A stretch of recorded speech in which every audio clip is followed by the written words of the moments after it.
اور جانا تو کیسا جانا؟ تو آپ کو بتاؤں، آپ ذرا توجہ سے سنیں، ہو سکتا ہے کہ میری بات جو ہے آپ کو دوسری جگہ کچھ الگ سننے میں آئے، لیکن اگر آپ توجہ سے سنیں گے تو بات سمجھیں گے انشاءاللہ۔ میرے نبی صلی اللہ علیہ وسلم، اما عائشہ رضی اللہ عنہا کہتی ہیں کہ اللہ کے نبی صلی اللہ علیہ وسلم چپکے سے اپنے کمرے سے نکلے۔ اما عائشہ رضی اللہ عنہا زوجہ مطہرہ ہیں آپ کی، چپکے سے نکلے، اور امی جان کہتی ہیں مجھے خیال آیا کہ دوسری زوجہ کے پاس شاید جا رہے ہوں، چونکہ سوکن کا مسئلہ ہوتا ہے۔ امی جان کہتی ہے میں بھی پیچھے ہو گئی میرے نبی کے، تو میں نے دیکھا کہ اللہ کے نبی صلی اللہ علیہ وسلم جنت البقیع گئے ہیں۔ جو لوگ مدینہ منورہ گئے ہوئے ہیں وہ سمجھ سکتے ہیں، بالکل بازو میں ہے، زیادہ دور نہیں ہے میرے نبی کا حجرہ اور جنت البقیع، بالکل بازو میں۔ امی جان کہتی ہیں میں نے دیکھا کہ قبرستان اللہ کے نبی صلی اللہ علیہ وسلم گئے اور مردوں کے لیے آپ نے دعائیں کی، مغفرت کی دعائیں کی۔ الغرض، اس حدیث کو پیش نظر، اس حدیث کو سامنے رکھتے ہوئے، اب جہاں پر ہم نے سن لیا کہ اللہ کے نبی صلی اللہ علیہ وسلم قبرستان گئے، چونکہ پورے مسائل سے واقفیت نہیں ہے، اب ہم بھی بھاگے۔ لیکن بھائیو، کیا صحابہ کا یہ عمل تھا کہ شب برات یعنی برات کی رات میں صحابہ قبرستان جاتے تھے؟ تو ہمیں یہ بات ملتی ہے کہ صحابہ نہیں جاتے تھے، اللہ کے نبی صلی اللہ علیہ وسلم گئے اور صحابہ نہیں جاتے تھے۔ یہ کیا بات ہوئی؟ تو بھائیو، بہت سارے کام ایسے ہیں جو صرف نبی کے لیے خاص تھا، صحابہ اس کو نہیں کرتے تھے۔ جیسے قبرستان، ایک مرتبہ اللہ کے نبی صلی اللہ علیہ وسلم راستے سے گزر رہے، آپ نے اپنے معجزانہ طور پر دیکھا، آپ کو بتایا گیا کہ قبر میں عذاب ہو رہا، تو آپ نے ایک پودا درخت کا قبر پر لگا دیا۔ کیا لگایا؟ درخت، پودا لگا دیا۔ سمجھ میں آیا میرے نبی کا یہ خاص عمل تھا، امت کو یہ کرنا نہیں تھا، چونکہ اللہ کے نبی دیکھ رہے ہیں، آپ کو معجزے سے بتایا جا رہا ہے کہ اندر عذاب ہو رہا ہے۔ کیا میں دیکھ سکتا ہوں؟ آپ دیکھ سکتے ہیں؟ سمجھ میں آیا یہ نبی کے ساتھ خاص تھا صلی اللہ علیہ وسلم، صحابہ اس پر عمل نہیں کرتے تھے۔ ہو سکتا ہے یہ عمل بھی میرے پیارے نبی کے ساتھ خاص تھا ہو۔ اچھا مان لو خاص نہیں تھا، ہم حدیث پہ عمل کریں گے، شوق سے کیجئے، لیکن امی جان کہتی ہیں کہ چپکے سے اٹھ کے گئے، یہی تو بات میں نے بتائی نا کہ اللہ کے نبی صلی اللہ علیہ وسلم حجرے سے چپکے سے اٹھ کے گئے، بول کے نہیں گئے عائشہ میں فلاں جگہ جا رہا ہوں۔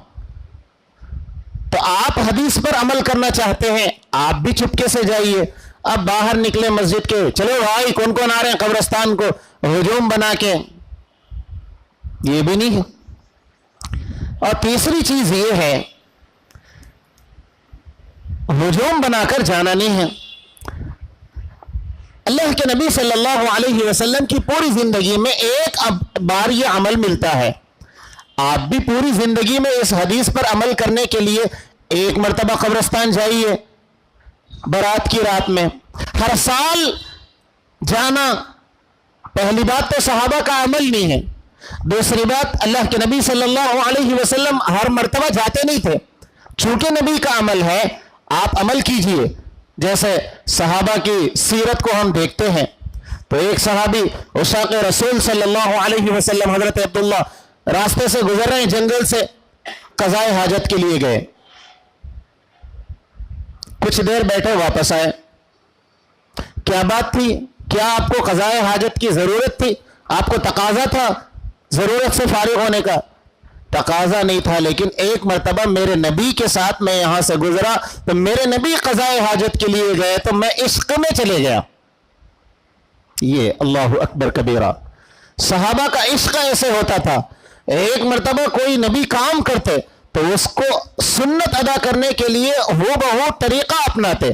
تو آپ یہ چاہتے ہیں کہ قبرستان جائیں، آپ بھی جائیے، لیکن ایک مرتبہ جائیے، ہر سال جانا، ہجوم بنا کے جانا صحیح نہیں، آپ بھی جائیے۔ کسی مرتبہ عمل کر لیجئے, حدیث پر عمل ہو جائے گا. اللہ تعالیٰ سے دعا ہے اللہ تعالیٰ حدیث کو صحیح سمجھ کی توفیق نصیب فرمائے. ایک بات یہ ہے کہ اگلے دن کا روزہ, برات کی رات کے بعد والا روزہ, کیا روزہ رکھنا ہے؟ تو بھائیو, حدیث میں بات ملتی ہے کہ روزہ ہے, تو آپ کو بتاتا چلوں آپ روزہ رکھیے. حدیث میں بات ملتی ہے گرچہ کسی درجے میں کہ برات کے بعد والے دن میں روزہ رکھنا ہے, آپ رکھیے. اور اس کے علاوہ بھی 13 شعبان, 14 شعبان, 15 شعبان, یا پھر اس کے علاوہ 10 مہینے رمضان کو چھوڑ کر, اللہ کے نبی صلی اللہ علیہ وسلم کی زندگی بھر کا معمول تھا کہ 13, 14, 15ویں تاریخ کے 3 روزے اللہ کے نبی صلی اللہ علیہ وسلم ہمیشہ رکھتے تھے. ایام 20 کہا جاتا ہے, تو یہ بھی انہی دنوں میں آ رہا ہے. تو جن کو ایام 20 کے روزے رکھنے کی عادت ہے خوشی سے رکھیں.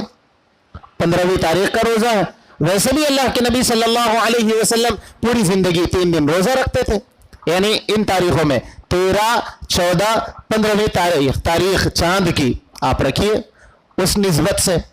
یا پھر اللہ کے نبی صلی اللہ علیہ وسلم کی سیرت ہم دیکھتے ہیں, شعبان کا پورا مہینہ آپ روزے رکھتے تھے, پورا مہینہ آپ رکھیے, شوق سے رکھیے. روزہ رکھنے میں کوئی خرابی نہیں, منع نہیں کیا گیا. لیکن بھائیو, یہاں جو یاد رکھنا ہے کہ اخیر کے 2 دن میں منع کیا گیا. رمضان شروع ہونے سے 2 دن پہلے پیارے نبی نے فرمایا اب روزہ مت رکھو, تاکہ فرق ہو جائے, یہ شعبان کا روزہ تھا اور یہ رمضان کا روزہ, یعنی 29ویں شعبان کو روزہ مت رکھو. اخیر کے 2 دن اللہ کے نبی صلی اللہ علیہ وسلم نے منع فرمایا کہ روزہ مت رکھو, آپ پورا مہینہ روزہ رکھیے. یہ کچھ باتیں تھیں جو بہت ضروری تھی آپ کو بتانی کہ شعبان کی 15ویں شب کا طریقہ کیا ہے. آخری بات بتا کر میں اپنی بات کو ختم کرتا ہوں, وہ یہ ہے بھائیو, کیا کل کی رات ہماری تہوار کی رات ہے یا نہیں ہے؟ یعنی نئے کپڑے پہننا, ایک بالکل عید کے جیسا منانا اور اس کو پلٹ دینا, ایک الگ اس کو کیفیت دے دینا. تو آپ دیکھیں مسلمانوں کی عیدیں راتوں میں نہیں ہوتی, مسلمانوں کے تہوار راتوں میں نہیں ہوتے, مسلمانوں کے تہوار دن میں ہوتے ہیں. آپ عید الفطر دیکھیں دن میں ہیں, عید الاضحیٰ دیکھیں دن میں ہیں, جمعہ عید المومنین ہے دن میں ہے, آپ کو کھانے پینے کا حکم دیا گیا دن میں ہے. آپ روزہ نہیں رکھ سکتے, حرام ہے روزہ رکھنا, قربانی کے دنوں میں حرام ہے, روزہ نہیں رکھ سکتے, تہوار ہے, خوب کھائیے, آپ گوشت کا استعمال کیجئے, روزہ رکھنا حرام ہے اللہ فرما رہے ہیں. عید الفطر ہے, روزہ نہیں رکھنا, کھائیے آپ, تہوار ہے. عید المومنین ہے, جمعہ کا دن ہے, لیکن ہم اس کو بدل کر رات میں تہوار منانا, یہ مسلمانوں کا طریقہ نہیں ہے, یہ اسلام شعار نہیں ہے کہ راتوں میں مسلمانوں کے تہوار نہیں ہوتے, یہ غیروں کا تہوار ہوتا ہے راتوں میں. اور ظاہر سی بات ہے, ایک لاجک بھی ہے, آپ رات میں اگر تہوار رکھو گے ظاہر سی بات ہے معاملہ عیاشی کی طرف جائے گا, معاملہ گناہوں کی طرف جائے گا, معاملہ آپ کو شیطانیت کی طرف پلٹ جائے گا. اس لیے کہ یہ طریقہ ہی نہیں ہے اسلام کا کہ آپ تہوار رات میں منائیں. رات میں تہوار ہوگا وہ گناہوں کی طرف جائے گا, آپ دن میں منائیں. اور جن دنوں میں رہا مسئلہ, آخری بات بتا کر جو مجھے بتا کر بات ختم کرنی تھی وہ یہ ہے کہ بڑوں کی عید پر جو کھانے تقسیم کیے جاتے ہیں, عزیز دوستو آپ صدقات کریں. اگر میں یہ بولوں کھانا نہیں کھلانا, اعتراض ہو سکتا ہے آپ کو, ارے مولانا میں تو ثواب کی نیت سے 1000 لوگوں کو کھانا کھلانا چاہ رہا ہوں, زمانے سے کھلا رہا ہوں, اور آپ بولتے نہیں کھلانا. میں تھوڑی بولتا نہیں کھلانا, آپ ہزاروں کو کھلا رہے ہیں, لاکھوں کو کھلاؤ, آج کھلاؤ, سال بھر کھلاؤ، شب برات کے بعد والے دن میں کھلاؤ، رمضان تک روز آپ دیغے لگاؤ، وہ کھلانا اسی دن کیوں طے ہوا؟ سمجھ میں آیا؟ آپ صدقہ کرنا نہیں چاہ رہے ہیں، آپ اپنا کام پورا کرنا چاہ رہے ہیں، نام اس کو کسی اور کا دے رہے ہیں۔ آپ کو اگر ڈائریکٹ بولے نہیں کرنا تو آپ بولتے صدقے کرنا غلط ہے کیا؟ لوگوں کو کھانا کھلانا غلط ہے کیا؟ میں ڈائریکٹ نہیں بول رہا ہوں آپ مت کرو، میں یہ بول رہا ہوں آپ تشکے کو کرتے سال بھر کرو، آپ ایک دن کیوں کرتے؟ آپ 10 دن تک کرو، لیکن جو طریقہ اسلام کا ہے اس طریقے پر کیجئے۔ میرے نبی نے فرمایا ولیمہ کرو، آپ کیجئے۔ میرے نبی نے فرمایا عقیقہ کرو، آپ دعوت کیجئے۔ میرے نبی نے فرمایا مہمان آئے آپ اکرام کرو، آپ کھلائیے۔ میرے نبی نے فرمایا رشتہ دار آئے آپ اچھا کھلائیے۔ یہ کیا ہے؟ زبردستی بلا کر راتوں میں جگ کر لوگوں کو پکڑ کر لا کر کھلانا، اور جو طریقہ نہیں ہے وہ ٹائم پہ کھلانا۔ میرے نبی نے کب فرمایا صلی اللہ علیہ وسلم کہ اس رات میں کھلاؤ؟ بھائیو، یہ تمام جو سبق تھے میرے، یہ بہت اہم مسائل ہے، آپ کو اسے سمجھنا ہے اور اس کو حقیقی معنوں میں لے جانا ہے۔